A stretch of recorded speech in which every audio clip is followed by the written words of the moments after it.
భజన అనేది మనకు ఒక ఆచారం. అంటే పూర్వకాలంలో అదొక సిస్టమ్ ఉండేది, భజన చేయాలన్నట్టు. రాను రాను అది అంతరించిపోయింది. కానీ అలాగే మనం మాట్లాడుకుంటుంటే మీరే చెప్పేశారు, అంటే ఆ భజన వల్ల చాలా యాక్టివేట్ అవుతుంది. అంటే ఒక రకంగా ఫిజికల్, మెంటల్ అండ్ సైకలాజికల్, మానసిక, భౌతిక, ఆధ్యాత్మిక ఉన్నత స్థాయికి మనం చేరొచ్చు.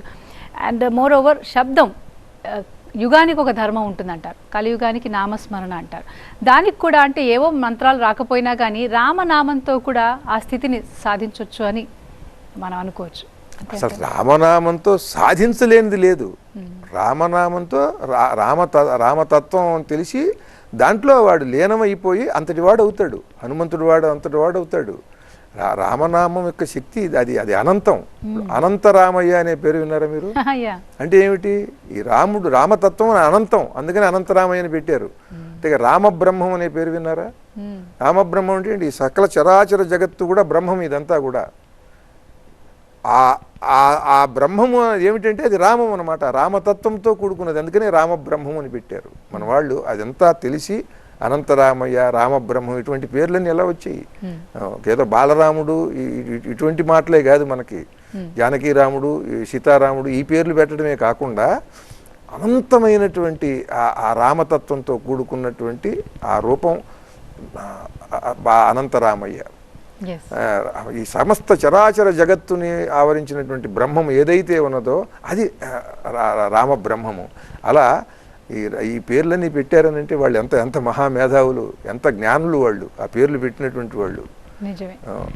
ఈరోజు ఇంకా మనకి అంటే అయోధ్యాపురి మళ్ళీ ఆ వైబ్రేషన్ అందుకోబోతుంది. ప్రాణప్రతిష్ఠ కావిస్తున్నారు మరో కొన్ని గంటల్లో చూస్తుంటే. ఇది సరిగ్గా మనం 12:30కి మొదలు పెట్టావు, రేపు 12:30 పొద్దున అభిజిత్ ముహూర్తానికి ప్రాణప్రతిష్ఠ కాబోతోంది.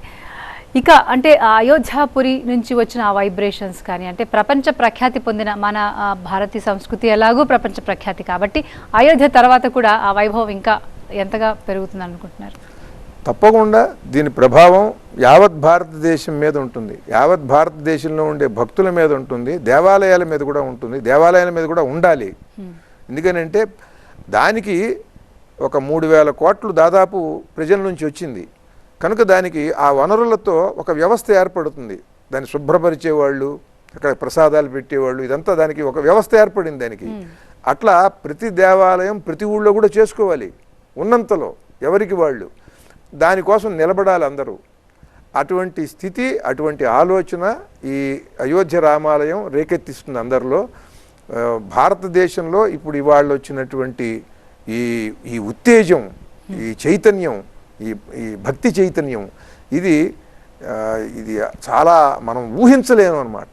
దీని గురించి ఇంతకు పూర్వం ఈ దేవాలయం కట్టకపోయినట్లయితే ఇటువంటి స్థితిని మనం ఊహించలేము. ఇవాళ ప్రతివాడు కూడా ఊగిపోతున్నాడు. రామాయణం అది ప్రతి ఒక్కళ్ళు కూడా అధ్యయనం చేస్తారు.